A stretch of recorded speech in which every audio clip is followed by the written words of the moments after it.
Os irmãos, vocês sabem que eu fiz uma promessa de que a gente começaria uma nova série no Evangelho segundo o relato de João, e a princípio essa promessa está mantida, né? Por outras razões que os irmãos com o tempo descobrirão, eu resolvi fazer um intervalo entre uma série para começar a outra, e eu resolvi fazer uma breve reflexão sobre igreja. Eu já disse a vocês que de vez em quando, não é sempre, de vez em quando eu paro para pensar. E quando eu penso, normalmente me vêm problemas à cabeça e eu arrumo confusões para mim e para vocês e para o conselho, enfim. Parece que faz parte da natureza do meu ministério. E eu creio que é importante nós refletirmos sobre a igreja, pois nós vivemos como igreja. Nós somos parte de uma igreja. Nós, como igreja, estamos cá em Portugal. E a igreja, se não é novidade, eu espero que não seja novidade para você, a igreja, num certo sentido, ela não é nossa, né? Num sentido absoluto, a igreja ela é de Cristo. E, de certa forma, essa igreja ela é uma sucursal, ela é uma filial, de uma certa forma, entendam-me bem, ela é uma sucursal do céu cá na terra. Ela é o ajuntamento do povo de Deus, ela é o corpo de Cristo, no meio de quem Deus se manifesta de maneira especial. Existe uma forma em que Deus manifesta-se apenas cá, apenas aos domingos, quando nós nos reunimos para prestar culto a Ele. A igreja ela é chamada para adorar a Deus e, ao mesmo tempo, ela também é chamada para ser usada por Deus na expansão do seu reino no tempo presente. E nós fazemos isso através do anúncio das boas novas de salvação. Devido à sua importância e, ao mesmo tempo, à sua complexidade, as Sagradas Escrituras vão utilizar diversas expressões, diversas figuras, diversas definições para nos dar uma ideia daquilo que a Igreja de Cristo é. E para ficar apenas em alguns exemplos, para eu não gastar muito tempo na introdução, e vou ficar nos exemplos mais conhecidos, a igreja de Cristo, ela é conhecida por ser o corpo de Cristo, a noiva de Cristo, o templo do Espírito Santo, o templo de Deus e o pilar e fundamento da verdade. Essas são algumas formas na maneira como a igreja é descrita nas Sagradas Escrituras. E é interessante que essas imagens, elas são bastante distintas num certo sentido, e, ao mesmo tempo, elas são muito importantes porque elas apresentam ideias complementares. Então, se a igreja é o corpo de Cristo, nós sabemos que Ele é o cabeça e nós, como unidos, somos células ou membros que compomos esse corpo. E se nós temos Cristo como cabeça, é Ele quem manda e a gente quem obedece. Isso é um exemplo de algo que é ensinado. Quando diz que ela é a noiva de Cristo, nós temos uma relação que envolve o amor de Cristo pela igreja dele, que somos nós, envolve o fato dele vir até nós e sacrificar, e nos proteger, e nos sustentar e nos conduzir. Se nós olharmos para a igreja como Espírito, o templo do Espírito Santo, é no nosso meio que Deus habita, é no nosso meio que o Espírito de Deus age. E se nós olharmos para a igreja como o pilar e o fundamento da verdade, eu creio que fica fácil para nós vermos isso num tempo em que acredita-se e vive-se a mentira. Mas a teologia a teologia parece que ela nunca se conforma, ou ela nunca tem sossego, enquanto ela não inventa os próprios termos. E tem outros dois termos que são importantes para nós entendermos o que é a igreja, que é uma forma da teologia qualificar a igreja, que é a igreja visível e a igreja invisível. E o que isso quer dizer? E como vocês sabem, para eu não cair no erro, eu gosto de trazer meus amigos que entendem mais do que eu, e eu vou trazer para vocês um amigo que eu gosto muito, a definição do Bavinck. Então, a verdadeira igreja visível é caracterizada pela pura ministração da palavra e dos sacramentos. Então, a primeira coisa que ele fala é que a igreja visível, se ela é visível, é porque você vê, você consegue ver. E ele vai falar, essa igreja ela é caracterizada pela pregação da palavra e a correta administração dos sacramentos. A igreja é a comunhão dos santos, a congregação dos fiéis. Para a teologia reformada, a igreja invisível era caracterizada especialmente como os eleitos, conhecidos apenas por Deus. Então, de maneira simples, numa linguagem mais tranquila, que normalmente é o meu jeito, a igreja visível é aquilo que nós vemos. Então, para o mundo, nós, Pedras Vivas, somos uma igreja. Isso é verdade. Agora, dentro do nosso meio, e para minha tristeza, existe a igreja invisível. E o que isso quer dizer? Que no meio da igreja invisível existe uma parte da igreja que é de fato crente e uma parte que não é. E por isso, para minha tristeza. E a igreja invisível, quem conhece é somente Deus. Porque somente Deus sabe quem são os salvos.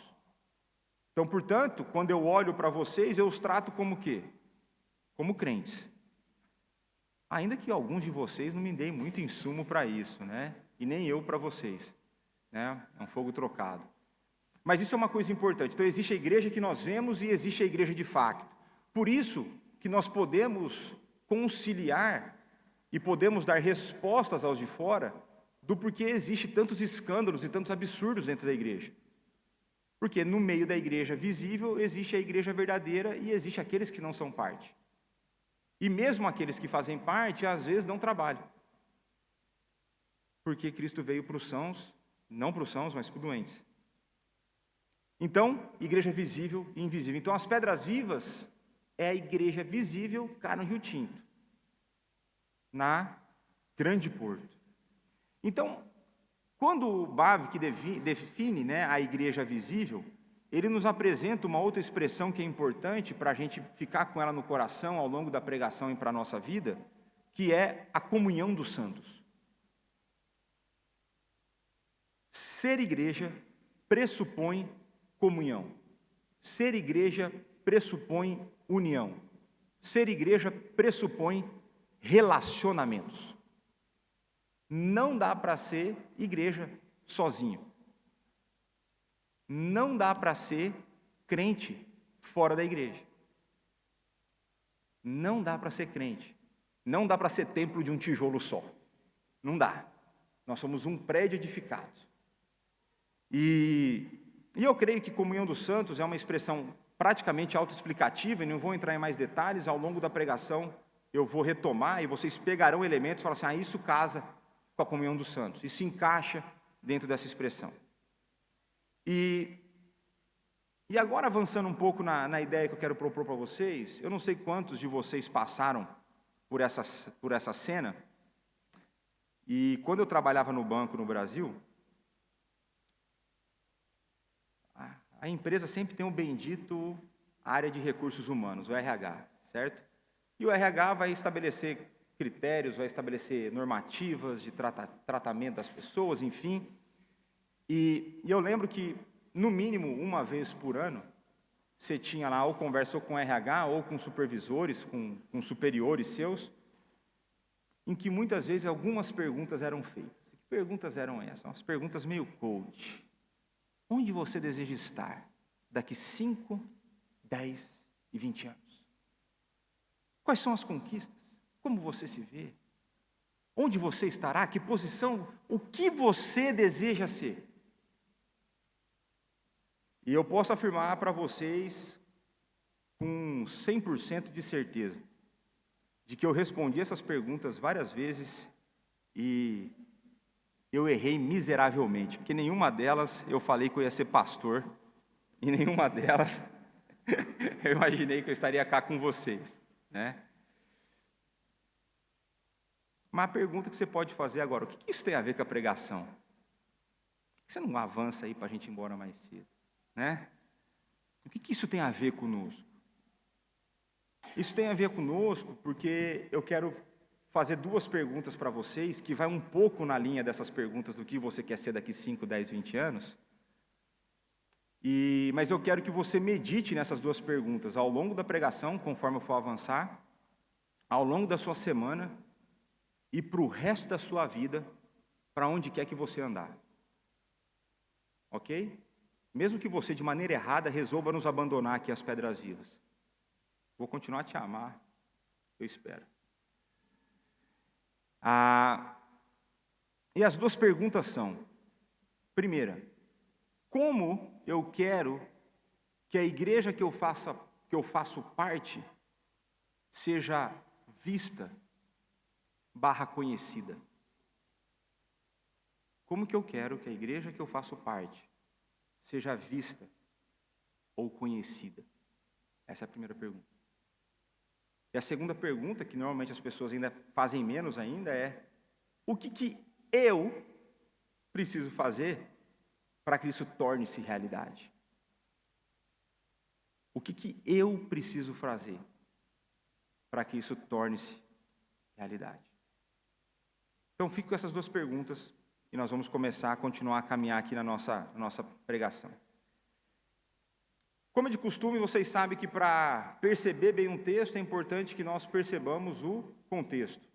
Então, vou trazer de maneira breve um contexto sobre a carta aos Hebreus. É uma carta que tem alguns debates sobre ela, e entre esses debates é quem é o seu autor. Essa é uma coisa que nós podemos ter certeza, é que nós não sabemos. Nós não sabemos quem é o autor das cartas aos Hebreus, e talvez a única certeza que nós tenhamos é quem não é. E a certeza que eu tenho de quem não é o autor das cartas aos Hebreus é Paulo. Alguns creem que Paulo foi o autor, mas quando nós lemos o texto, Paulo jamais disse que recebeu de segunda mão o Evangelho. Ele nunca recebeu de algum discípulo, ele recebeu direto de Cristo. Só por isso, para mim, já invalidaria Paulo como autor, mas isso, em última instância, não é relevante para nós. Um outro debate importante que existe é a datação. Para aqueles que fazem o curso de teologia, nós tivemos uma aula e discutimos bastante sobre datação, assim como fiz nas aulas de introdução às nossas séries.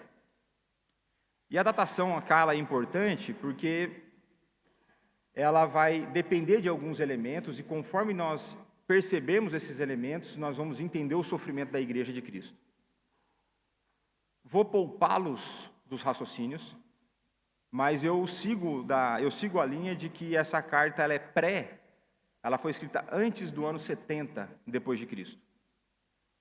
Que ano 70 é quando o templo foi destruído, e porque a carta fala de observar os sacrifícios e tudo mais, então provavelmente foi antes dos anos 70. Pelo tipo de sofrimento que eles sofriam, que lhes era afligido, a impressão que a gente tem, porque eu sigo outros, é de que essa carta ela foi escrita talvez na década de 60, um pouquinho antes, um pouquinho depois, no começo do império daquele tal de Nero. E no começo desse império, a perseguição ainda não era tão sanguinária, tão pesada, quando ele espalha a mentira do incêndio de Roma e tudo mais, né? E uma outra coisa importante, nós não temos necessariamente todos os registros de todas as perseguições e da maneira como todas aconteceram. Mas tudo parece indicar que final da década de 50, começo da de 60, algo nesse padrão aí. E essa carta, para quem que ela foi enviada? Ela foi enviada para um grupo de crentes judeus que estavam se sentindo tentados a abandonar o cristianismo. Por quê? Porque a vida estava dura. Porque a perseguição estava pesada. Porque eles estavam a perder posses, direitos políticos, sendo torturados, tendo que abandonar a família, talvez. Então, para eles, abandonar o cristianismo e voltar para o judaísmo seria voltar para uma religião que tinha a proteção do Império Romano.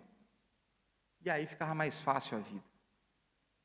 Mas o autor aos Hebreus, como um bom pastor que era, escreve essa carta num aviso contra a apostasia, contra o afastamento da fé, e ele exorta de tal forma para que nós nos apeguemos, ou naqueles leitores e também para nós, a se apegar a Cristo e a salvação que nós temos em Cristo. Salvação essa que é tão preciosa que vale a pena perder a vida, que é quando perdemos que nós ganhamos.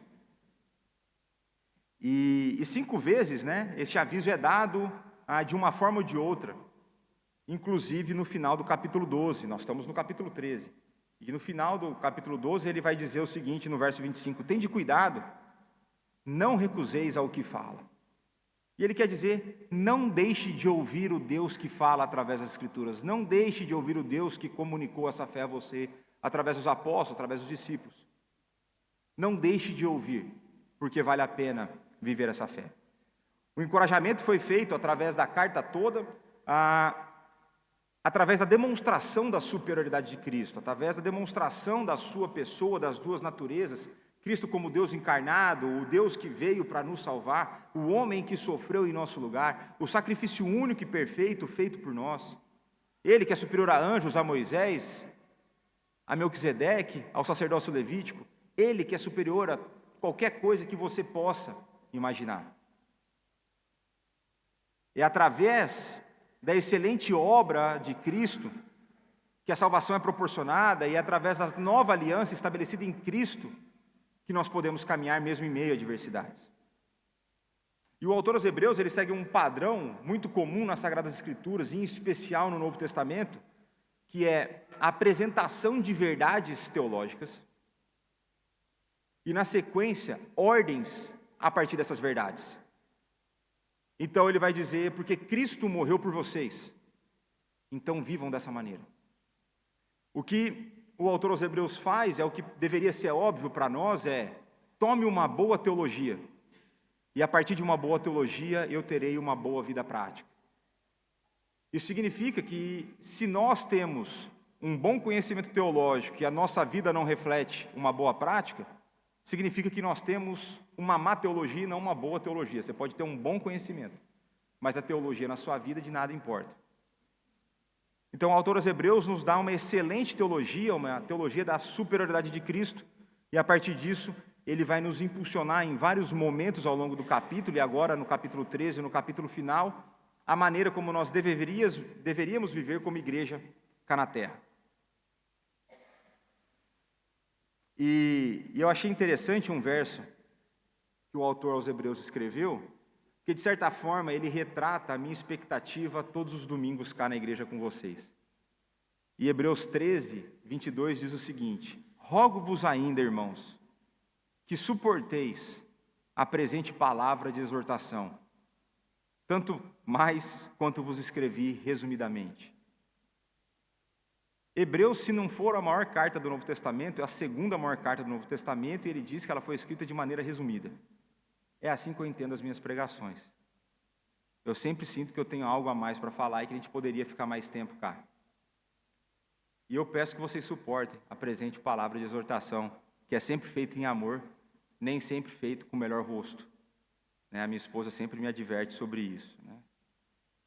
Mas, para considerarmos o texto que nós lemos hoje, é importante que nós olhemos, então, para outra regra de interpretação, que é o contexto imediato, para que a gente possa perceber o raciocínio lógico, a progressão lógica do autor que estava a escrever aos Hebreus. E aí, em Hebreus 12, ele conclui uma grande passagem de advertência que começou no capítulo 10. Então, ele vem 10, 11 e 12, 3 capítulos advertindo o povo, vem instruindo o povo.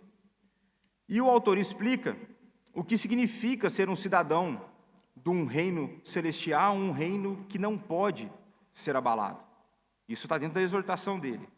E ele termina o capítulo 12, no verso 28, por assim: por isso, recebendo nós um reino inabalável, retenhamos a graça pela qual sirvamos a Deus de modo agradável, com reverência e santo temor.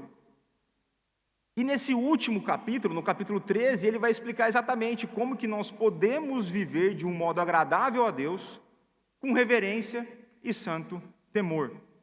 E os 3 versos que nós lemos são parte da explicação do que é viver com reverência e com santo temor cá na terra.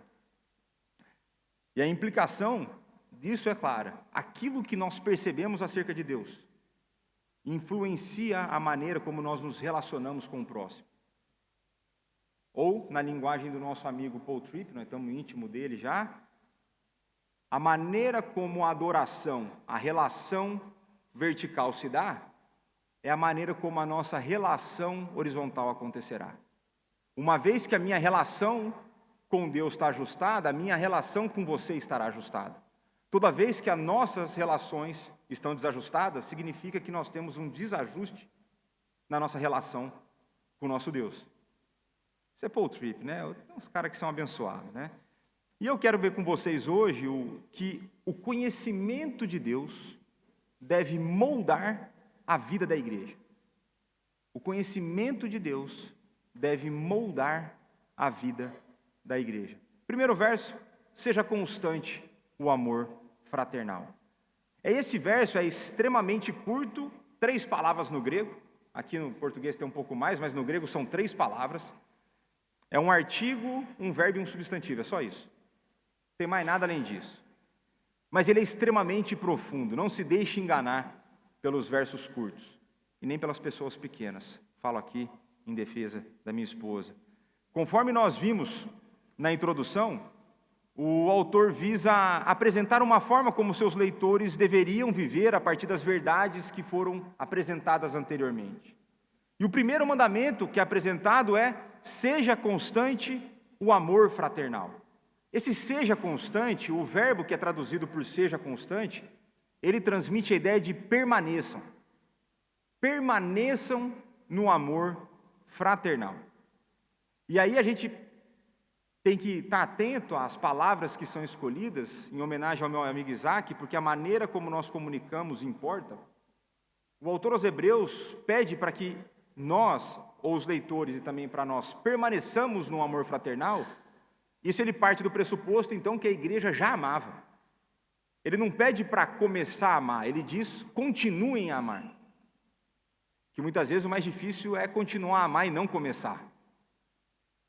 Começar a amar alguém é fácil. Difícil é aguentar o tranco quando os problemas vêm, quando os pecados surgem, quando a pessoa te ofende, quando ela te maltrata. Aí é difícil permanecer no amor. Então a ideia é: permaneçam no amor. E cá nós já podemos notar a comunhão dos santos na prática. A permanência no amor fraternal é uma prática constante na vida da comunhão dos santos. Albert Mohler, um pastor que nós utilizaremos o comentário dele na próxima série de estudos do PG, ele faz um comentário bastante interessante. Olha o que ele fala: a palavra fraternal é revolucionária, porque fala da relação que os cristãos têm uns com os outros. Este amor é um relacionamento familiar que os incrédulos não conseguem compreender. Aí um comentário importante. Me fala que descrente consegue entender o prazer que nós temos de estarmos cá no domingo para nos encontrar com os irmãos. E começar na EBD 9h e ir embora 1h30.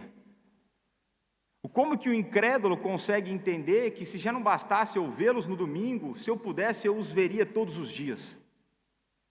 Se eu pudesse, a gente teria churrasco todo dia para a gente ficar conversar sobre Deus, conversar sobre a vida.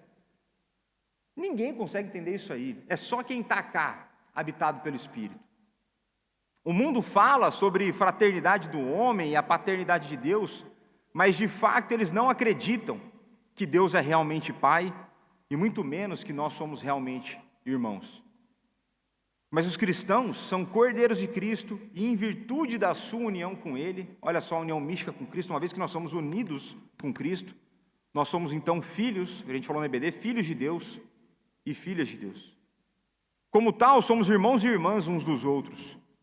A fé em Cristo faz de nós uma família. Por isso, seja constante. O amor fraternal é uma doce exortação para a nossa vida.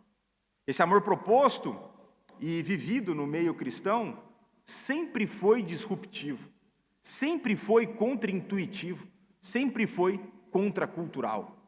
O amor entre cristãos pressupõe uma relação de vínculo, não no sangue familiar, mas no sangue derramado na cruz.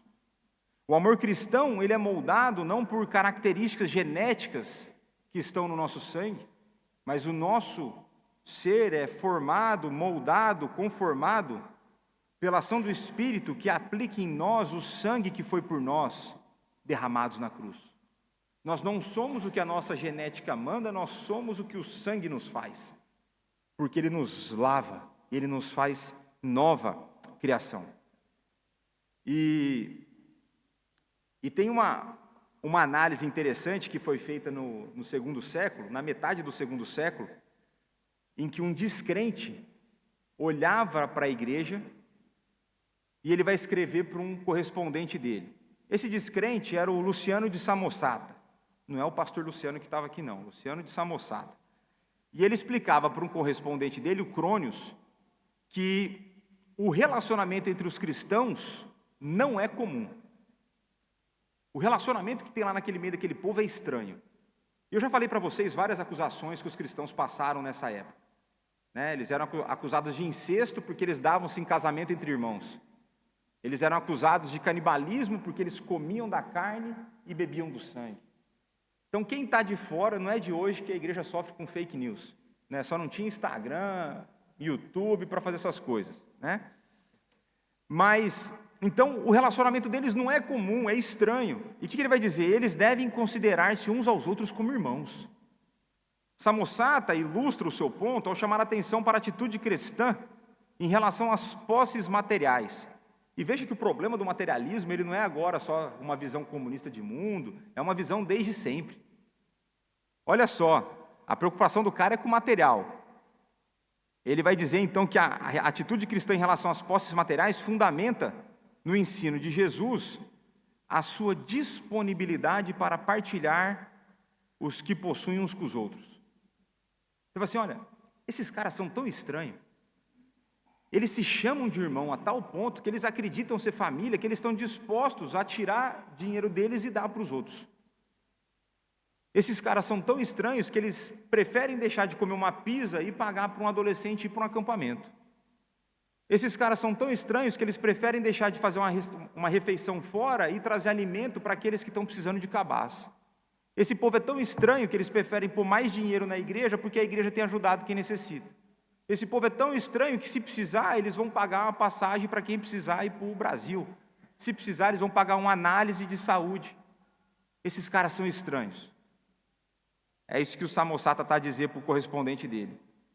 E as observações de Luciano, de Samosata, indicam que uma pessoa educada no século II estava completamente despreparada para perceber a noção cristã de Filadelfia. Filadelfia, amor fraternal.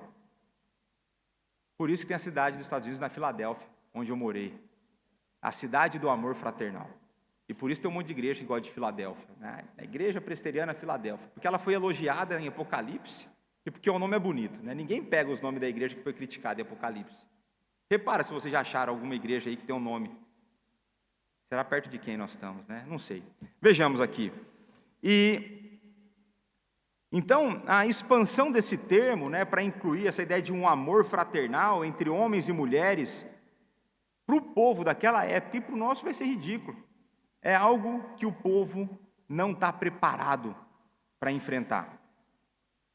E é interessante, que esse Luciano ele vai escolher demonstrar ou apresentar o absurdo do que é o amor cristão através das finanças. É interessante isso, Não tinha capitalismo, seria uma crítica anacrônica, Estaria fora de ordem. Mas se nós lembrarmos bem dos ensinos de Jesus, é o dinheiro aquilo que ele mais combateu. O amor ao dinheiro aquilo que ele mais combateu. Não o ter muito, mas o amar o dinheiro. Já falei isso para vocês, quem tem pouco e quem tem muito pode amar o dinheiro da mesma forma. E é interessante que ele vai conseguir perceber que quando nós nos desprendemos do material, parece que nós chegamos no nível de amor que a Bíblia indica. Eu acho interessante um descrente falar isso, porque me parece muito com a realidade. E eu creio que não seja surpresa para ninguém cá, que nós vivemos num tempo, numa época marcada pela divisão. Nós vivemos, um autor que chama Richard Lintz, ele vai comentar que no tempo que nós vivemos, nós somos levados a enfatizar mais aquilo que nos separa do que aquilo que nos une. Nós somos mais atentos a cedermos às opiniões que enfatizam a forma como nós discordamos, do que a forma como nós concordamos. Que nós discordamos do que como a forma como nós concordamos. E eu creio que não seja difícil a gente concordar com isso. A gente olha para um debate pré-eleição, a gente consegue ver que não existe ali uma ideia de concordância. A ênfase sempre está na maneira como eu sou diferente. Agora, qual que é o problema? O problema é que eu entendo que a igreja baixou a guarda e nós trouxemos esse conceito para dentro. Nós, como igreja, abraçamos essa ideia. Nós, como cristãos, nós, de uma certa forma, temos endossado a divisão dentro do corpo de Cristo. E, ao refletir sobre essa questão, eu peguei-me a cometer esse pecado de uma maneira frequente. E qual que é a maneira que eu vou me expor para vocês aqui, sem me comprometer tanto, né? É muito comum que pessoas me perguntem, pastor, o que o senhor acha do pastor A ou B? Né?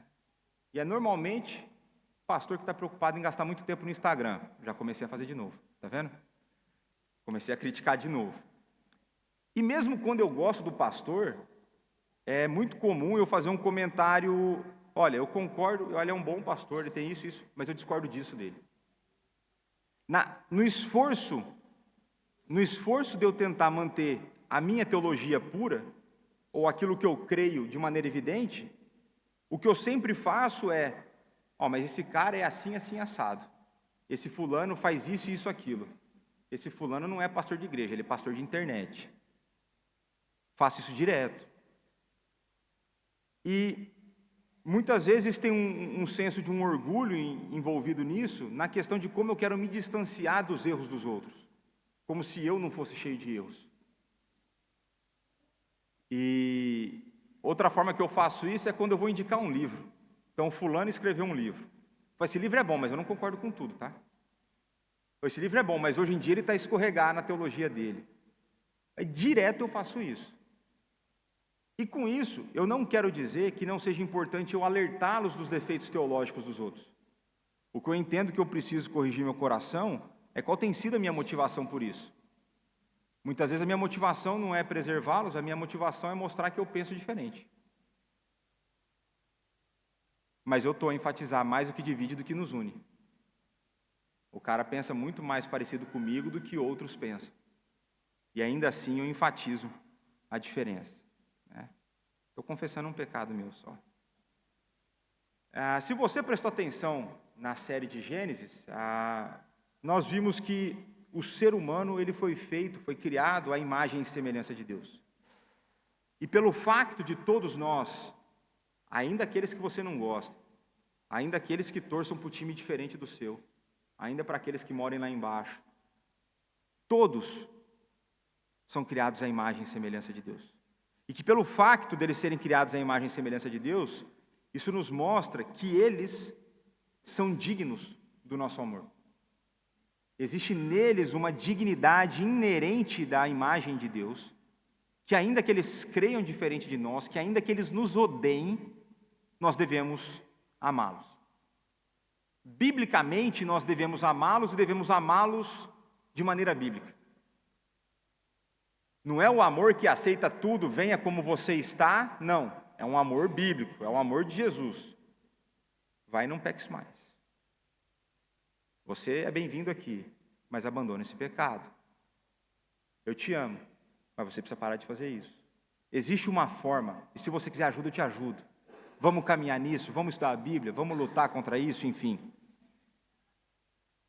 Só que teve um negocinho que aconteceu lá em Gênesis 3, que complicou a nossa vida. E aí, a tal da queda faz com que o nós amarmos uns aos outros tornou-se algo não natural. E aí, por isso, vou fazer uma nova citação do nosso amigo Paul Tripp. Olha só o que ele fala. Sejamos honestos. O pecado torna isso antinatural para todos nós. Somos relacionais, mas fazemos da vida tudo sobre nós. Em vez de adorarmos a Deus, inserimos-nos na posição de Deus. E em vez de amarmos as pessoas, usamos as pessoas para obter as coisas que amamos. Todos nós o fazemos de alguma forma. É a vida completamente do avesso. E essa é a definição da tolice do pecado. A natureza relacional da imagem de Deus prega-nos a nossa necessidade do evangelho da graça de Jesus. Se queremos viver numa comunidade harmoniosa e adoradora com Deus e com a comunidade amorosa e sacrificial para com o próximo, precisamos ser resgatados, fortalecidos pela graça de Deus, repetidamente, até estarmos no lugar onde o pecado e a divisão já não existirão. A doutrina da imagem de Deus no homem coloca a relação como um dos valores mais elevados do projeto de Deus para nós. Isso significa que o sucesso na vida não se mede pelo tamanho das suas realizações, do seu poder, da sua fama, do seu dinheiro ou das suas posses. O sucesso não tem a ver com uma ótima educação, um ótimo emprego, uma ótima casa, ótimas férias, uma ótima reforma. Acredito que muitos de nós dizemos ser seguidores de Jesus, adotamos a definição de sucesso do mundo. Nós próprios perseguimos esses mesmos sonhos e passamos essas mesmas esperanças e sonhos aos nossos filhos. Entretanto, as nossas famílias estão desfeitas, muitos de nós sentimos-nos terrivelmente sós. Somos mais consumidores do que participantes daquilo que as nossas igrejas têm a nos oferecer. E vivemos com uma ansiedade constante de que estes sonhos de sucesso material, cá e agora, possam nos escapar. No cerne do viver, como se realmente acreditasse que foi feita a imagem de Deus, está o viver uma vida de amor vertical com Deus e horizontal com o próximo. Mas o texto bíblico vai nos mostrar que existe um amor ainda mais profundo do que o simples amor por aqueles que possuem a imagem de Cristo. Existe um amor que nós devemos dar àqueles que fazem parte da família da fé. Existe um amor fraternal que tem na união com Cristo o seu fundamento. É na comunhão dos santos em Cristo que o nosso amor tem que ser demonstrado. E aqui eu creio que para você não vai ser estranha essa ideia, eu já falei ela uma vez, de que se Cristo morreu por nós, quem é você para não gostar do seu irmão? Acho que é um raciocínio importante. Se Cristo morreu por nós, quem você acha que é, que direito você acha que tem de você não se relacionar com o seu irmão? Você escolheu a família biológica que você tem? Você escolheu os irmãos que você tem? Você não escolheu foi nada. Também não é assim na família de Deus. Você não escolhe nada. Deus te dá. E digo, tá? Deus é santo, sábio, amoroso, justo. E Ele escolheu, então aceita que dói menos. Recebe essa e fala assim, são esses os irmãos que Deus me deu. Tão imerecedores, assim como eu. Portanto, é minha função amá-lo. E Calvino, né, trazer o nosso outro amigo, Calvino ele vai falar algo sobre a expressão comunhão dos santos que eu achei muito profundo. Então, peço da sua preciosa atenção. A comunhão dos santos exprime excelentemente a natureza da igreja. Como se ocorresse com esta norma, os santos são agregados à sociedade de Cristo. Todos os quaisquer benefícios que Deus lhes confira, entre si, mutuamente partilhem. Então, primeira observação, não importa o que você tem, o que te foi dado, seja financeiro, seja espiritual, seja material, seja espiritual, por estarmos unidos a Cristo, a comunhão dos santos pressupõe que você partilhe. Se você tem um dom espiritual, o dom espiritual não é para o engrandecimento do seu nome, é para a edificação da igreja. Se você tem boas condições financeiras, não é para o seu usufruto apenas, é para você abençoar aqueles que têm mais dificuldade e passam necessidade. Pois não pode acontecer, se verdadeiramente forem persuadidos de que Deus é Pai comum de todos e Cristo cabeça comum de todos, que unidos entre si no amor fraterno, não partilhem das suas coisas uns com os outros. Então, se você entendeu que Deus é teu Pai e que Cristo é teu Salvador e o cabeça da igreja, você vai entender que você não tem o direito de se privar da comunhão e de partilhar com os outros, não o que você tem, mas quem você é e o que Deus tem feito de você ao longo da sua jornada. Tal é a grandeza da unidade da igreja, que por ela nos mantemos na companhia de Deus. é na unidade da igreja, é na comunhão dos santos, é no caminharmos juntos que nós estamos unidos a Deus. Vocês imaginam que vem reflexão hoje, né? Então vamos lá, primeira reflexão acerca dessa verdade. O quanto você tem vivido uma vida de amor fraternal com os membros do corpo de Cristo? O quanto você tem buscado, preste atenção nessa, envolver-se com pessoas diferentes, ao invés de manter comunhão única e exclusivamente com apenas parte do corpo? Ou então, quais são as razões que te levaram a excluir algumas pessoas do seu convívio? Foi desgaste natural do relacionamento por conta de pecados mal resolvidos? Que você foi acumular, até que pequenas coisas se tornaram uma grande bola de neve? É por divergência ideológica, é por divergência política, é por divergência teológica? O que te fez afastar daqueles que Cristo morreu por eles?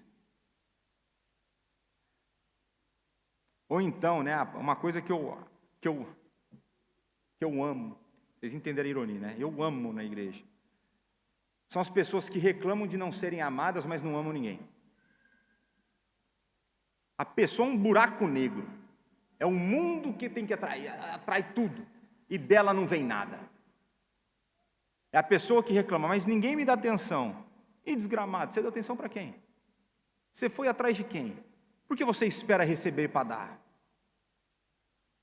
Nós somos chamados a ter uma fé ativa, uma fé proativa. Ou então, isso já aconteceu, na verdade isso aconteceu comigo minha vida toda, né? Porque a minha esposa tem razão no que ela fala, que a minha cara é desagradável. A minha expressão facial, ela é desagradável. Eu pareço muito ser uma pessoa antipática. Eu sei disso. Mas eu não me esforço para isso. Ela já veio de fábrica. A antipatia aqui na face veio de fábrica. Mas se você se esforçar um pouquinho, passar a barreira do medo, eu sou um cara legal. Se você precisar de mim, nós vamos estar juntos até a morte. Se você precisar de mim, a hora que você precisar de mim, nós vamos estar juntos. Eu estando ocupado ou não estando ocupado. Eu não vou medir esforços para andar com o povo de Deus. Eu não vou medir esforços para estar com as ovelhas que Cristo confiou a mim, que são deles.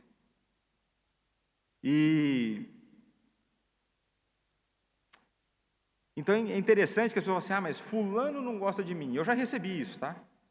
Pastor, você não gosta de mim. Eu falei, então conte-me essa novidade, porque eu também não sabia. Eu quero estar por dentro do que está acontecendo com você. E foram múltiplas vezes, tá? Múltiplas vezes, né? Recado para ninguém.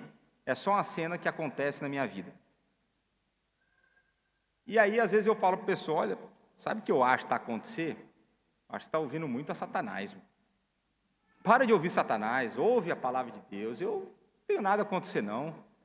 Às vezes eu não tenho tempo. Às vezes eu não estou tendo tempo nem de falar com a minha esposa. Às vezes acontece, né? Mas pronto, então a primeira reflexão foram essas chuva de perguntas, e eu quero que você reflita sobre isso. Agora, fazer uma outra reflexão acerca do amor fraternal. O quanto você preocupa-se com aqueles que não estão mais a caminhar conosco? O quanto o seu coração foi incomodado pela ausência daqueles que estavam no nosso meio? O quanto dói no seu coração ver pessoas que sentavam conosco e hoje não mais estão cá? Qual foi a última vez que você percebeu a ausência de algum irmão da fé no culto? Qual foi a última vez que, além de ter percebido que você foi atrás do irmão, ao invés de vir pastor, fulano sumiu, né? É desgramado, você ligou para ele? Não. Então liga. Mandei a mensagem. Falei, não, liga, pô. A de mensagem é muito impessoal.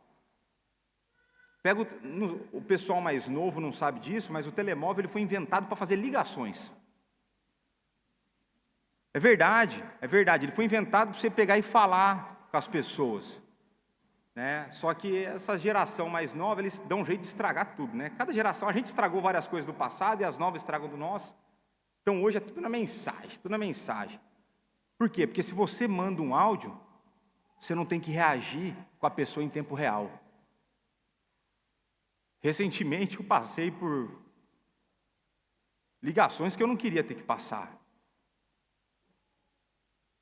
É você ligar para fazer uma coisa que você não dá conta de fazer, que você não tem capacidade.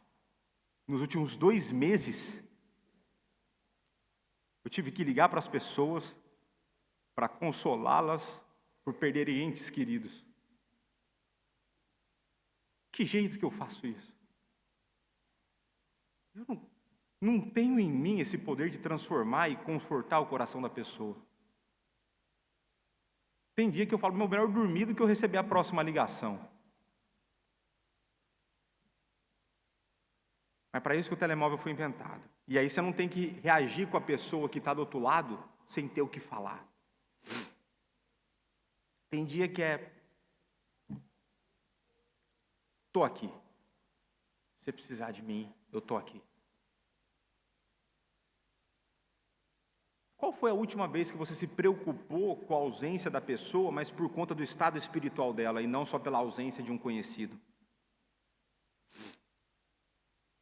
Você já parou para cogitar que talvez a pessoa que deixou de andar conosco, ela deixou de andar conosco por alguma dificuldade, por alguma necessidade especial? Às vezes por doença, e talvez ela precise de um apoio. Talvez por uma necessidade de boleia, porque ela não está em condições financeiras de usar o transporte. Talvez porque ela não está com dinheiro para pôr combustível na viatura. Talvez porque ela está com vergonha de falar que ela está nessa circunstância. Eu creio que as situações podem ser diversas. Mas qual foi a última vez que você se preocupou? Qual foi a última vez que você foi atrás disso? E porque existe um problema crônico, e aqui é na igreja de maneira geral, né? Não é na Pedras Vivas, somente, é um problema que eu vejo. As pessoas colocam uma expectativa sobre o pastor, que o pastor não tem conta de... Olha para o teu lado, olha o tanto de pessoa que tem na igreja hoje, olha para o teu lado. Eu falo sério, não vou falar para você dizer nada para o seu irmão, tá? Fica tranquilo, sou pastor presbiteriano, fica tranquilo. Olhou para o teu lado? Agora me fala como eu sozinho vou ligar para todo mundo, para saber como todo mundo está, ou por que todo mundo faltou, e aí, ao invés de pregar, eu vou ter que ficar fazendo conferência de cadeira. As pessoas criam uma imagem irreal de que o pastor ele é uma espécie de um super-homem espiritual, e que ele dá conta de fazer o que ninguém mais dá de fazer. E eu tenho uma novidade muito boa para você, de que, trazida pela reforma, conhecida como sacerdócio universal do crente, é de que Deus ele age através de pessoas ordinárias. E ordinárias quer dizer comuns, assim como nós somos, assim como eu sou e assim como você é. Deus ele age através de pessoas comuns na vida de pessoas comuns. Nós somos tanto necessários para os outros como nós temos necessidade dos outros. A igreja, o corpo de Cristo, é composta por pessoas, então não cabe ao pastor carregar nas costas ou nos ombros sozinho essa responsabilidade. Se você é parte da igreja, você é tão responsável quanto eu, num certo sentido. E eu quero dar para vocês, né, porque até agora eu só fiz reflexões que o que eu creio é que a maior parte delas se respondeu de maneira negativa. As respostas não foram boas para você, é o que eu imagino que tenha acontecido. Se eu estiver errado, depois você me procura e fala, não, pastor, você errou, eu estou cuidando do povo, estou atrás de todo mundo, eu amo todo mundo, eu oro por todo mundo. Depois eu quero que você me procure e fale sobre isso, porque eu quero aprender com você. Agora eu quero dar um bom exemplo para vocês. Os nossos adolescentes, eles foram para um acampamento no outro final de semana, e um dos nossos adolescentes, ele conseguiu cometer a proeza de que ele se contundiu sozinho, fazendo embaixadinha. Não estava nem numa disputa, não foi um carrinho, não foi nada. Ele rompeu de maneira parcial o tendão do pé dele, 30 dias sem encostar o pé no chão. Aí eu conversei com o Natan, falei, precisamos marcar uma visita para ele. E o Natan agitou e os adolescentes compraram a ideia. Então ontem nós fizemos uma surpresa para o menino. Todos os adolescentes que foram para o acampamento, porque viram a situação, porque ele saiu do acampamento no primeiro dia. Não tinha tido nem a primeira palestra, ele já foi parar no hospital, de sexta para sábado ficou no hospital. O atendimento aqui é muito rápido, no hospital, né? Então ele ficou até 3 horas da manhã e mandaram ele voltar no dia seguinte, porque não sabia o que fazer. É coisa da vida. Mas o importante é que é gratuito.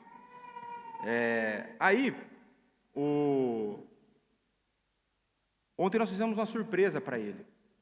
Nós estivemos lá, eu participei rapidamente, que eu tinha outros compromissos, mas os adolescentes foram lá mostrar o amor para aquele menino que está a passar por um momento difícil. Do jeito deles. Ficaram no telemóvel jogando, videogame, telejogo lá, se divertiram. Mas demonstraram um amor. Cada um que entrava, ele falava assim, mas o que é isso? Aí a mãe dele, que estava combinada, as coisas, falou assim, eu não esperava o pastor aqui, né? Como se o pastor fosse um... né? Às vezes eu entendo a pessoa não querer me receber, isso aí eu entendo. Mas esse tipo de demonstração simples, que mostra às pessoas que o nosso amor é diferente.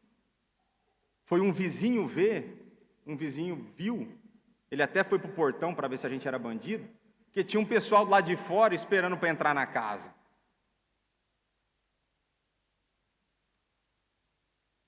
E agora eu vou fazer um último comentário nessa sessão, que eu preciso correr, que eu estou no primeiro versículo.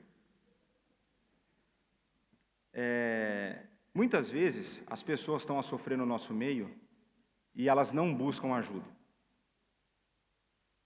E muitas estão a esperar que o pastor perceba pequenos sinais, ou que os irmãos percebam pequenos sinais, para que eles tenham que ir atrás dela. Ou então, isso é mais comum, as pessoas não querem me incomodar, porque elas têm a ideia de que eu sou muito ocupado. A verdade é verdade, sou muito ocupado. Isso é verdade. Mas eu quero deixar claro para vocês, de que eu estou cá para servi-los. Eu não saí da onde eu saí, eu não larguei os meus parentes, a minha antiga igreja, para vir cá viver uma vida em que não seja de serviço a vocês. Quando eu aceitei o convite, era para ser um servo. Não me privem de servi-los. Se você tiver necessidade, me procura. Você quer falar comigo? Vem falar. Conforme a urgência, eu cancelo o compromisso. Conforme a urgência, eu mudo minha agenda. Conforme a urgência, eu vou dormir menos. E está tudo certo. Porque eu já recebi o que eu precisava receber. Cristo já me deu o que eu precisava. Não me privem de servi-los. Não me privem de ser parte da vida de crescimento espiritual de vocês. Vamos caminhar juntos. Mas também não se esqueçam, a igreja não é só o pastor. Existe o conselho, existem os diáconos e existem os irmãos da fé. Nós estamos cá para cada um carregar os fardos uns dos outros. Mas vamos avançar, senão não termina, né? E aí ninguém está com fome hoje mesmo. Então vamos lá. 2, não negligencieis a hospitalidade, pois alguns praticando sem saber, acolheram a anjos. E a maneira como nós devemos demonstrar o nosso amor, ela vai ser um pouco mais detalhada nos versos 2 e 3. E uma delas é sendo hospitaleiros, é um serviço que demanda altruísmo. É você abrir a sua casa para alguém encher a sua paciência. Certo? Eu estou fazendo isso essa semana. Né? Pastor Jonas está aqui, estou abrindo minha casa. Está lá no meu escritório e está tudo certo. Estou feliz demais de ter meu amigo cá comigo. Teremos bons momentos ainda, que ele só chegou ontem. Mas o ser hospitaleiro envolve essa ideia de você se abnegar daquilo que é seu para fazer o outro se sentir bem-vindo. Mais ou menos o oposto do que eu acabei de fazer. Certo? Que eu contei a parte de... Eu estou abrindo minhas coisas aqui e ele está lá, né? Mas essa ideia de a gente fazer a pessoa bem acolhida, né? E a maneira como está escrito, me parece que o povo lá que estava a receber a carta tinha esquecido um pouco do que era isso e estava a deixar de praticar isso.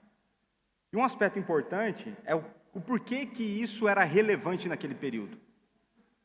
Era muito comum que professores, missionários, professores itinerantes, missionários, né? Por exemplo, Hernandes, viaja para cima e para baixo, certo? Só que existem os Hernandes ao longo da história também, né? Ele não é único. Tem um monte de pregador que viajava mundo afora levando as boas novas de salvação.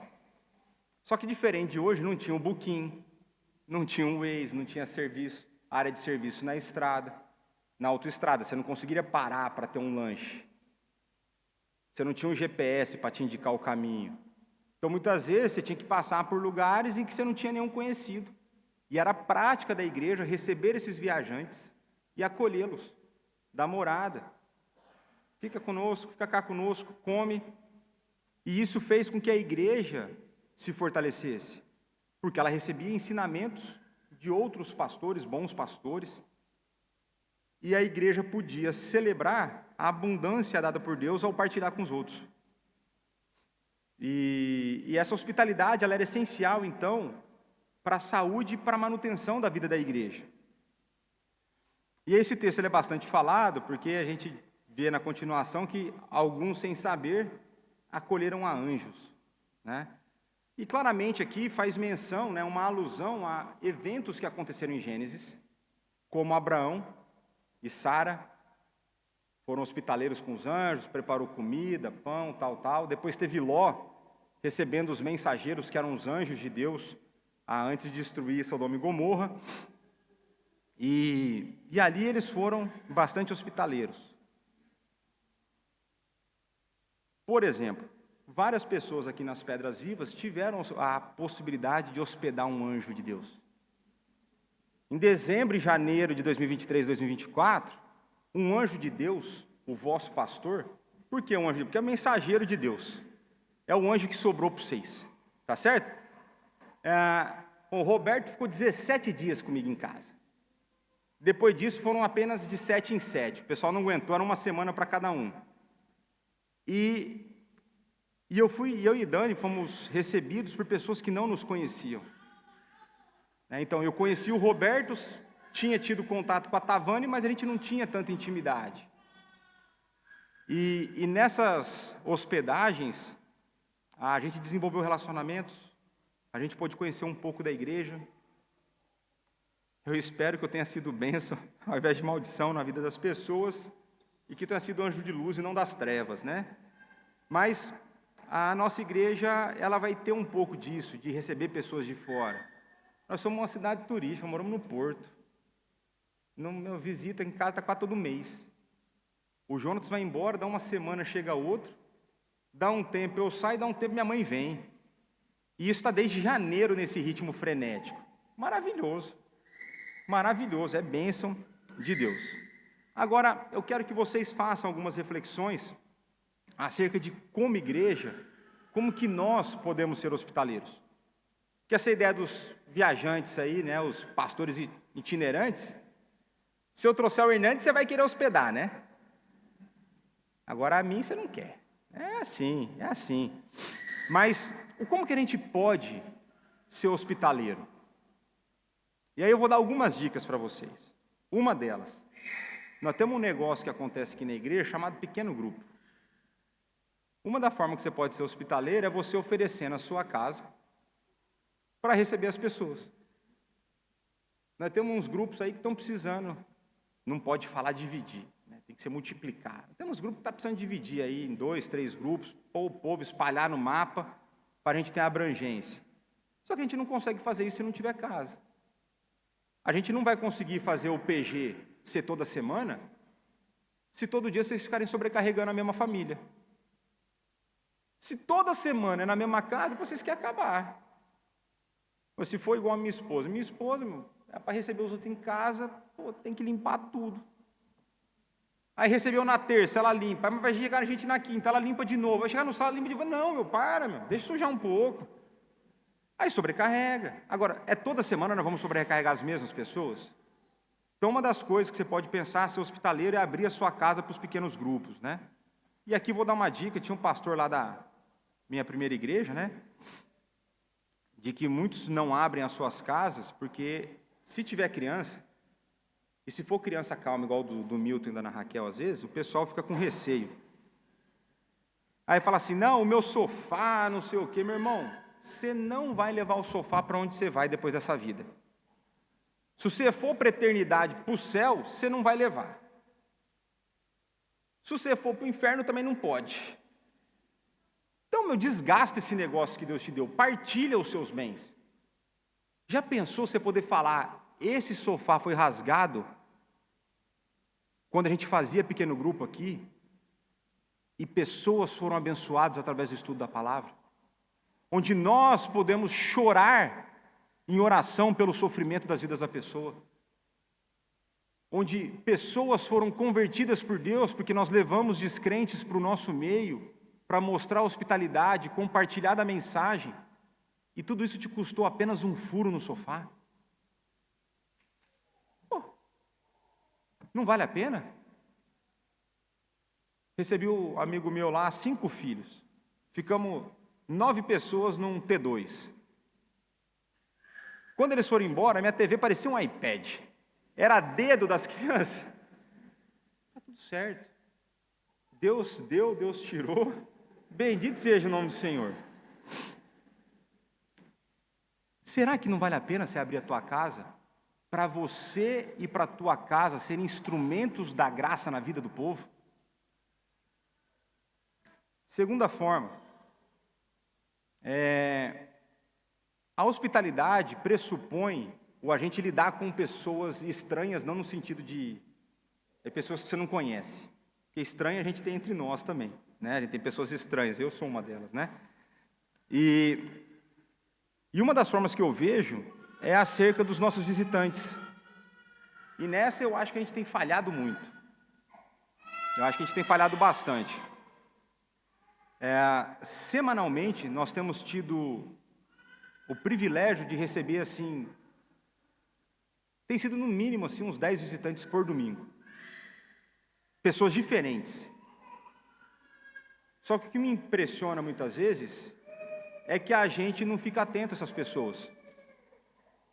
E a gente terceiriza isso para o pessoal da recepção e para o pastor que fica na porta cumprimentar todo mundo. Se eu for cumprimentar todos os visitantes e direcionar todos os visitantes, eu não cumprimento mais ninguém. Agora, se nós, que somos em maior número, se a gente dividir o trabalho, não dá certo para todo mundo? E a imagem que me veio na cabeça é que a gente tinha que ser... Quem aqui conhece o Shopping Presbiteriano? O Norte Shopping? Conhece? São 2 prédios grandes, e entre esses 2 prédios tem uma gambiarra que liga os 2 prédios que passa por cima da rua.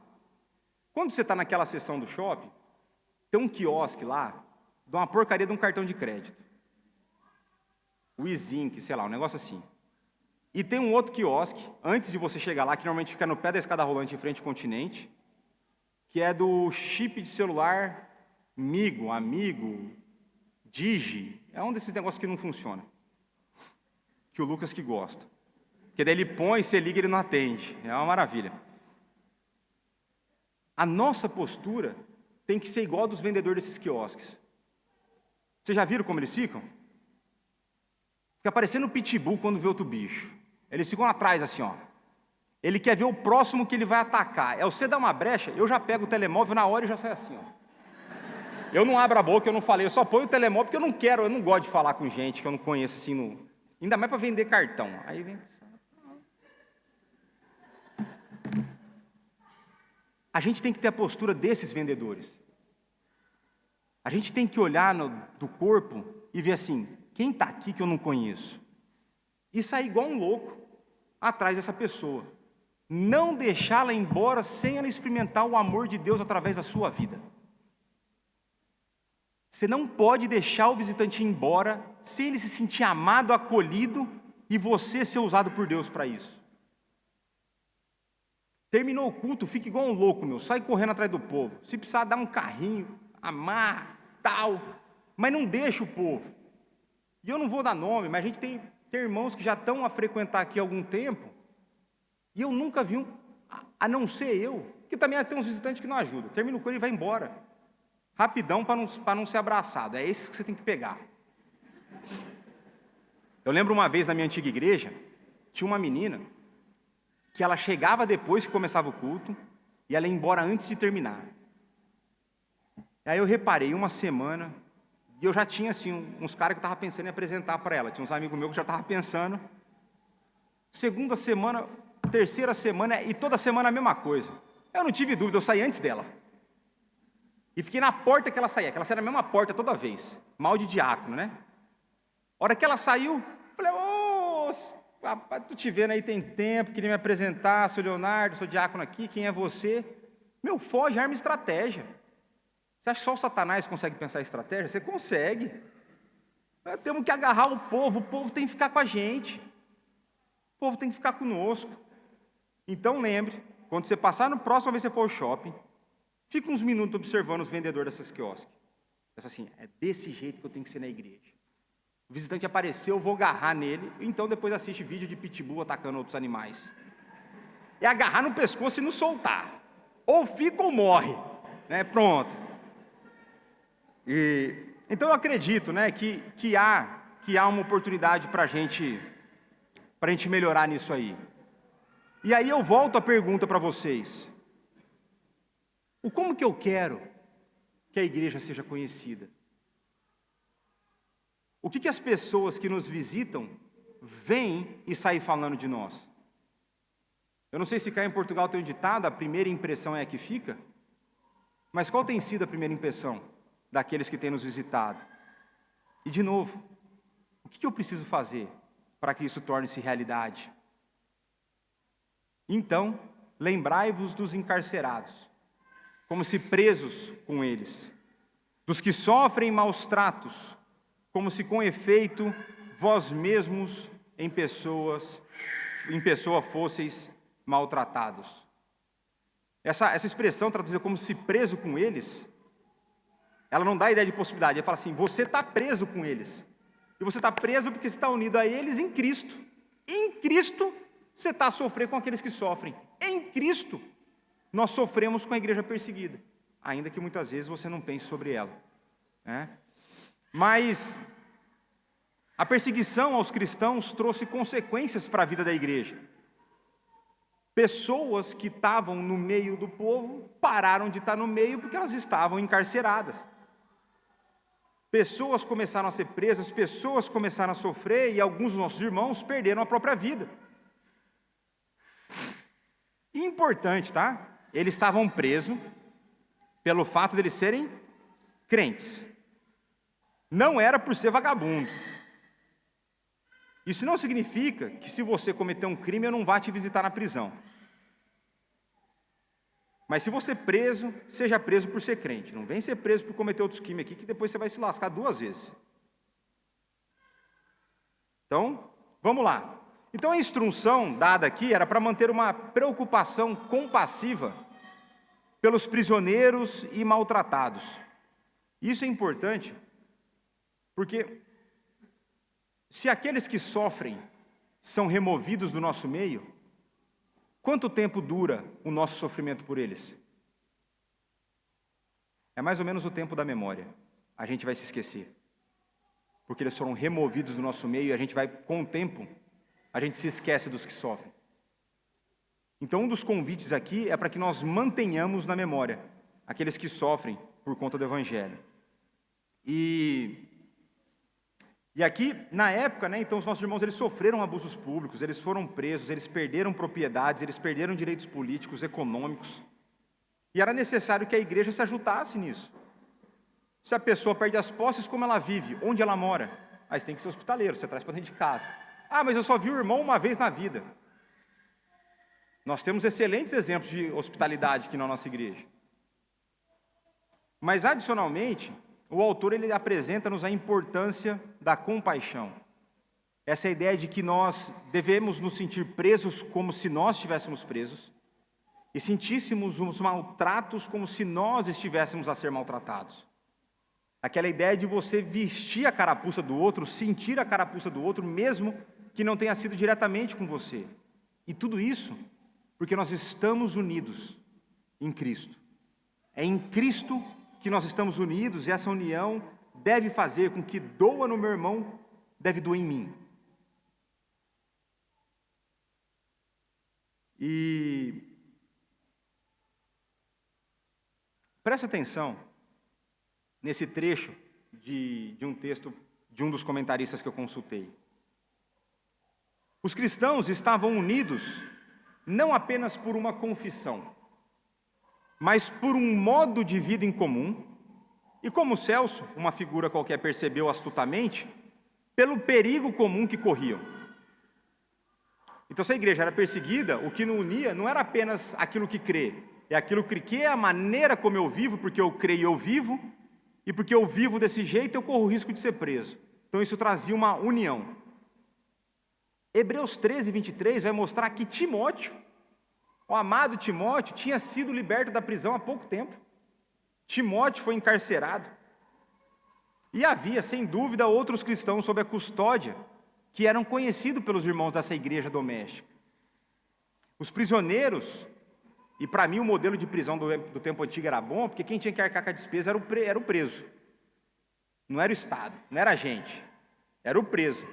Então muitos dos crentes que eram reclusos, como que eles sustentariam? É onde a igreja entrava na cena para levar alimento, para levar sustento, para pagar aluguel. Paulo tinha que pagar a renda do lugar que ele ficava preso. Isso é maravilhoso. Nós precisamos de um político que faça isso. A disponibilidade dos cristãos para dar apoio material aos irmãos na prisão é atestada não só pelo Novo Testamento, pelos escritores cristãos posteriores, os pais da igreja, mas o mais interessante, isso era atestado por aqueles que não gostavam da igreja. Então um descrente olhava para os crentes e falava assim, rapaz, olha lá o tal do Luciano de Samosata de novo. Luciano refere-se também à preparação das refeições e à leitura das escrituras e à sua exposição.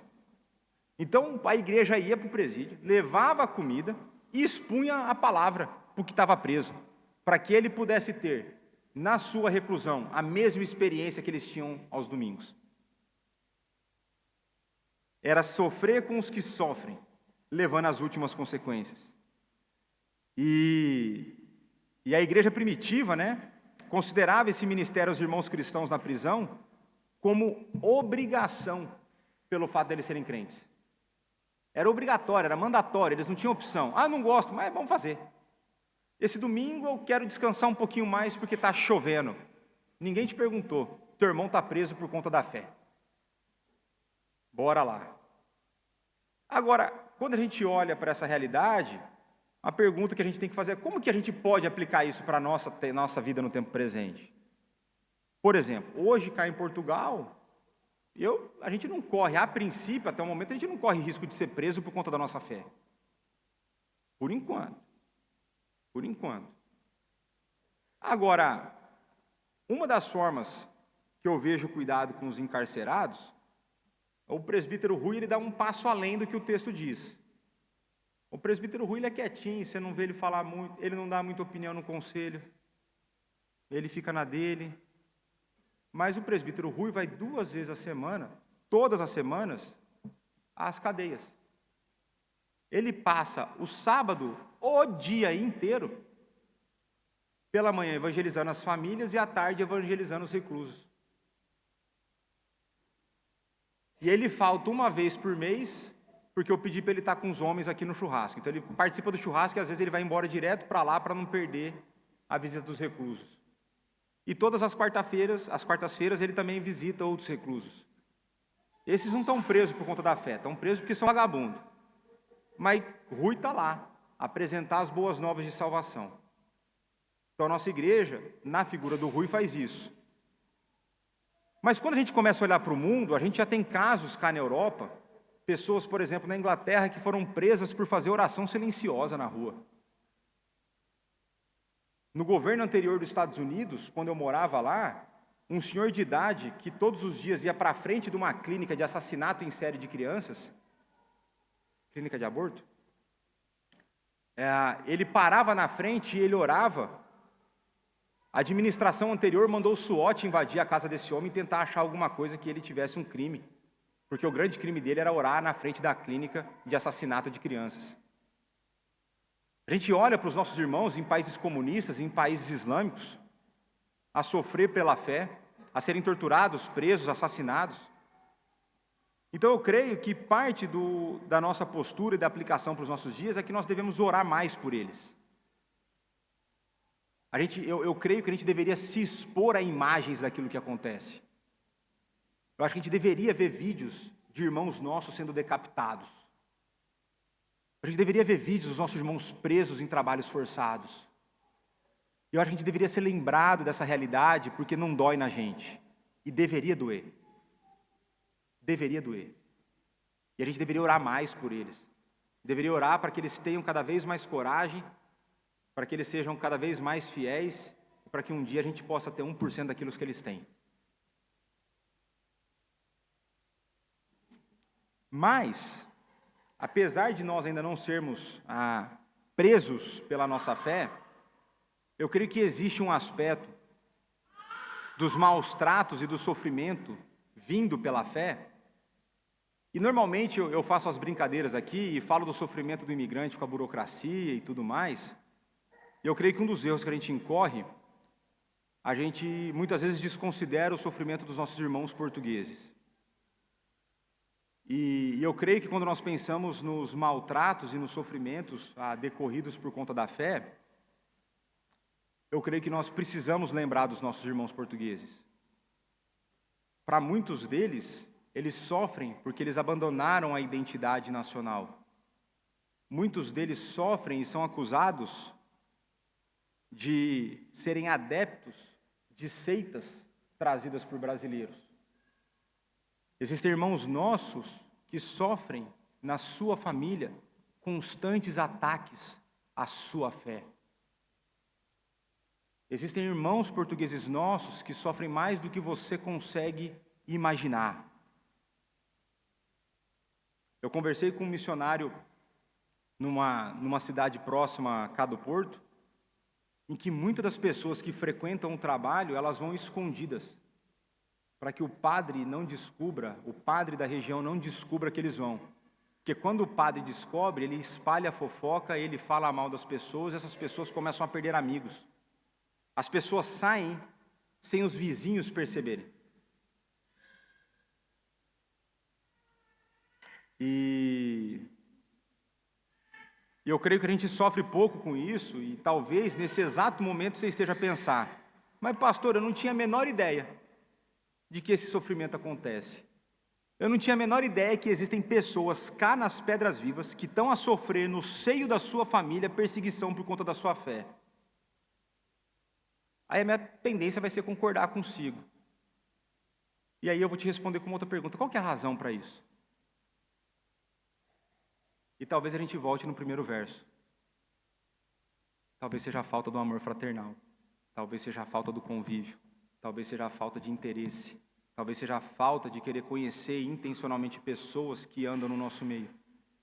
Por quê? Porque a gente está tomado pelos prazeres das nossas amizades, como se elas fossem as únicas que Deus proporcionou para nós. Porque a gente tem facilidade de se juntar e conversar sobre trivialidades, ao invés de conversar sobre questões que de fato importam, sobre questões espirituais, sobre questões eternas. Talvez a gente não saiba dos sofrimentos do nosso próximo, porque a gente não quer saber, porque eu não quero ter problema, porque eu não quero me envolver, porque eu tenho mais o que fazer da minha vida. Talvez seja por isso que você não saiba. Talvez, eu não estou falando que é com certeza. Só talvez. E um dos comentaristas que eu consultei, ele faz um resumo acerca desses 3 versos da seguinte maneira: A sequência de Hebreus 13, de 1 a 3, sugere um apelo implícito à plena participação na vida da comunidade que confessa a fé cristã. Aqueles que respondem com amor, oferecendo abrigo aos irmãos e aos irmãos perseguidos, visitando-os na prisão, cuidando deles quando são maltratados, reconhecerão através desses atos que são cristãos. As suas ações complementarão e validarão as confissões públicas de fé cristã. Na ausência de demonstrações de amor a outros que confessam a Cristo, a confissão pública é um gesto vazio. A confissão, sob a forma de ação, é indispensável para demonstrar a qualidade de vida no seio da comunidade que confessa a fé cristã. No contexto de Hebreus 12, 28 e 29, as expressões de amor fraterno que os membros da igreja doméstica são convocados são respostas à gratidão que constituem a adoração autêntica. A adoração verdadeira pressupõe atos públicos de amor fraterno.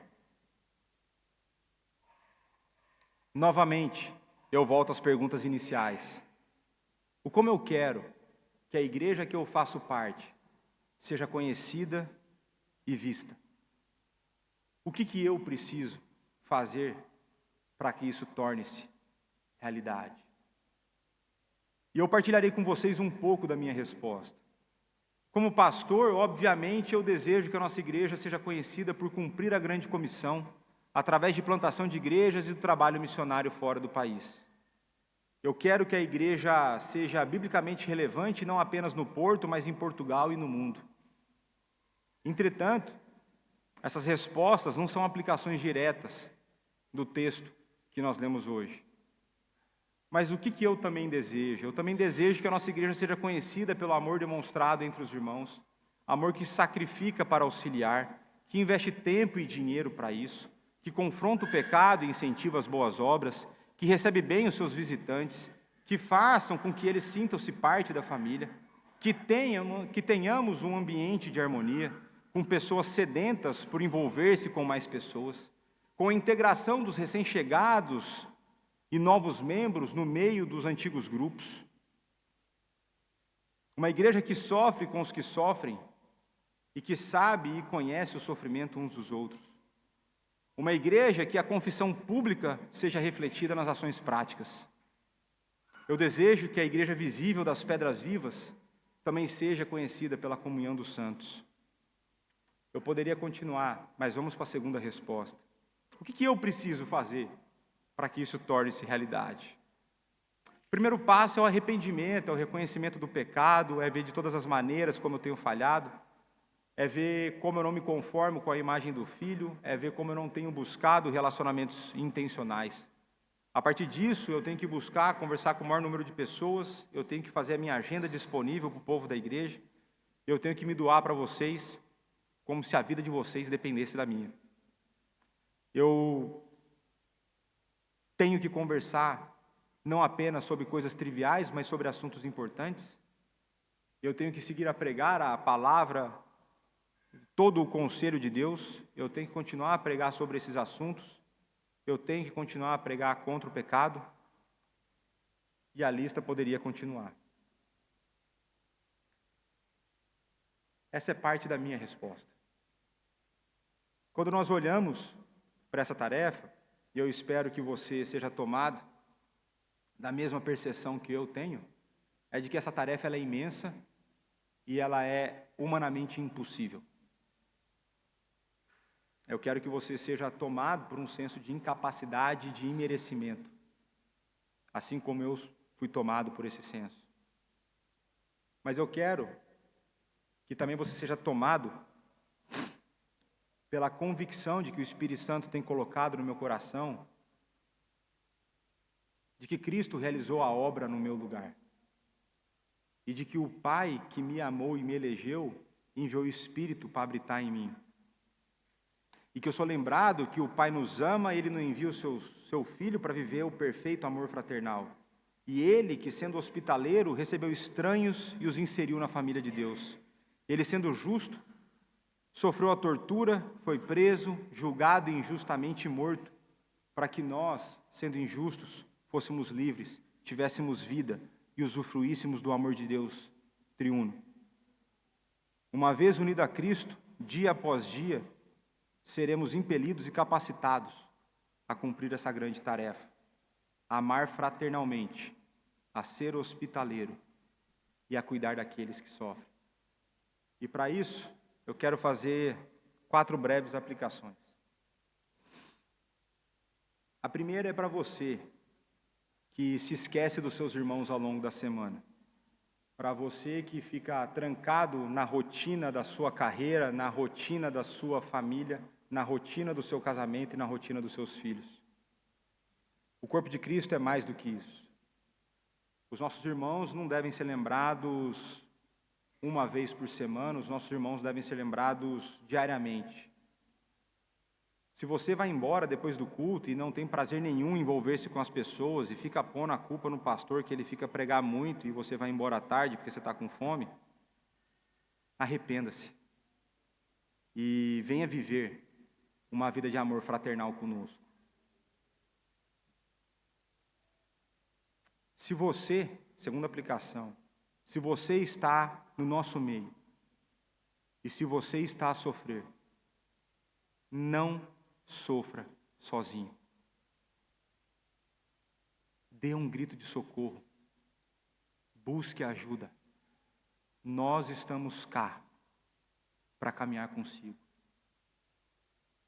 Em alguns momentos a agenda vai estar corrida, algumas coisas são mais prioritárias, outros menos. E não ache que somente o pastor pode te ajudar. Deus opera através de pessoas ordinárias. Entre elas sou eu, que eu estou longe de ser alguém extraordinário. Eu estou à disposição de vocês. O conselho está à disposição de vocês. E todos os outros irmãos estão à disposição de vocês. Pais, ensinem desde pequenos vossos filhos a maneira como o ser humano é criado à imagem de Deus, a dignidade que existe no ser humano e por isso elas são dignas do nosso amor. Ensine a eles que a família construída no sangue de Cristo vale mais do que a família construída com sangue biológico. Quer você goste ou não dessa ideia, a família comprada por Cristo é mais importante que a família biológica. Até porque vários da família biológica você não vai encontrar na eternidade, para nossa tristeza. Ensine os seus filhos isso. Ensine a importância dos seus filhos a amar a igreja, a amar o povo da igreja.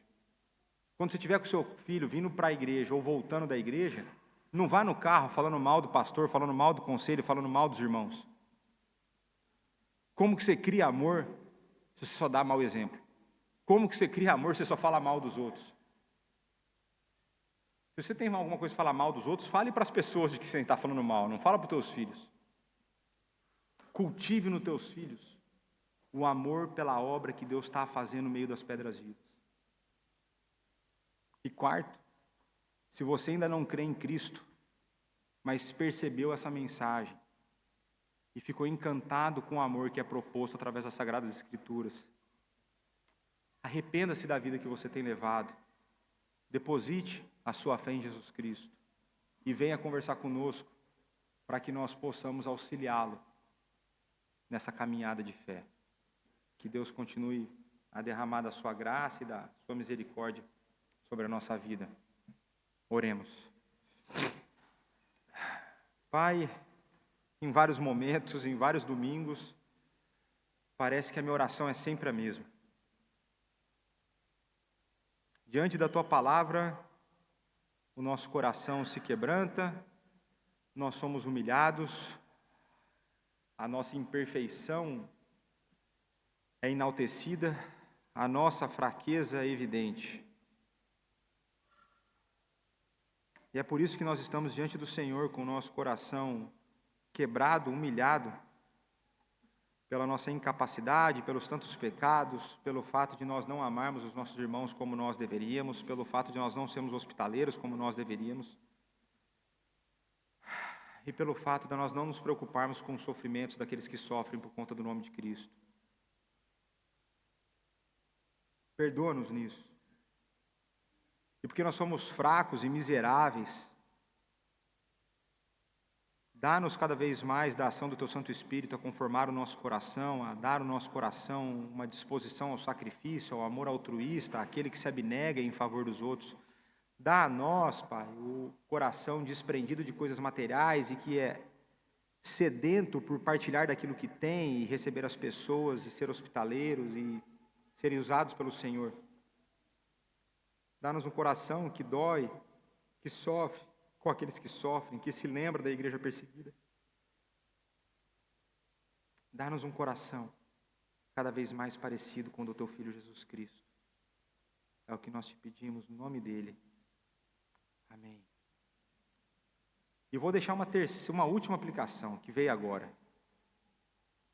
Desafio você a essa semana procurar alguém que você não tem contato e marcar alguma coisa com ela. Desafio você a chamá-la para comer na tua casa, para sair para comer em algum lugar, e se você for levar, paga.